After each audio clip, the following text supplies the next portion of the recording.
বিকেল এখন 4টে, বসিয়েছি রান্না।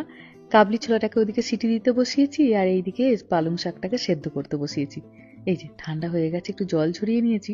কদিন আগে একটা ইনস্টাগ্রামে খুব ভালো রান্না দেখলাম জানেন, একদম নতুনত্ব। আর নতুন রান্না দেখলেই তো মনে হয় একবার ট্রাই করে দেখি।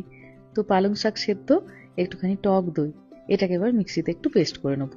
চলুন এটাকে আগে একটু পেস্ট করে নিই।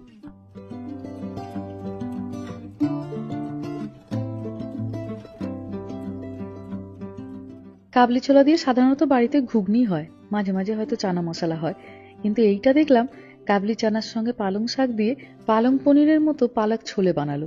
বলছে নাকি দুর্দান্ত ভালো খেতে হয়। সাদা তেল দিয়ে ওরা দেখিয়েছিল ঠিকই, আমি একটুখানি সর্ষের তেল দিলাম, একটু জিরে ফোড়ন, আর একটু ছোট ছোট করে কেটে পেঁয়াজ দিলাম। পেঁয়াজটাকে অল্প ভেজে নিয়ে তারপর একটুখানি কাঁচা লঙ্কা কুচি দিলাম, বেশি ঝাল দিলাম না, বাচ্চাগুলো খাবে বলে, কিন্তু ঝালটা আমরা খেতে ভালোবাসি। অল্প একটুখানি আদা রসুনের পেস্ট দিলাম।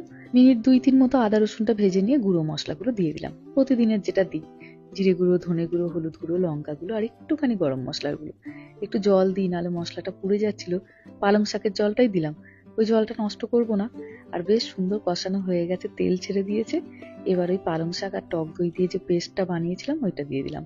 অল্প একটুখানি কসুরি মেথি দিলাম। 1-2 মিনিট একটু ফুটিয়ে নিয়ে ছোলাটাকে এবার দিয়ে দিলাম। ব্যাস, রান্না বলতে গেলে প্রায় শেষ। 2-4 মিনিট মতো এবার একটুখানি এটা ভালো করে ফুটলেই নামিয়ে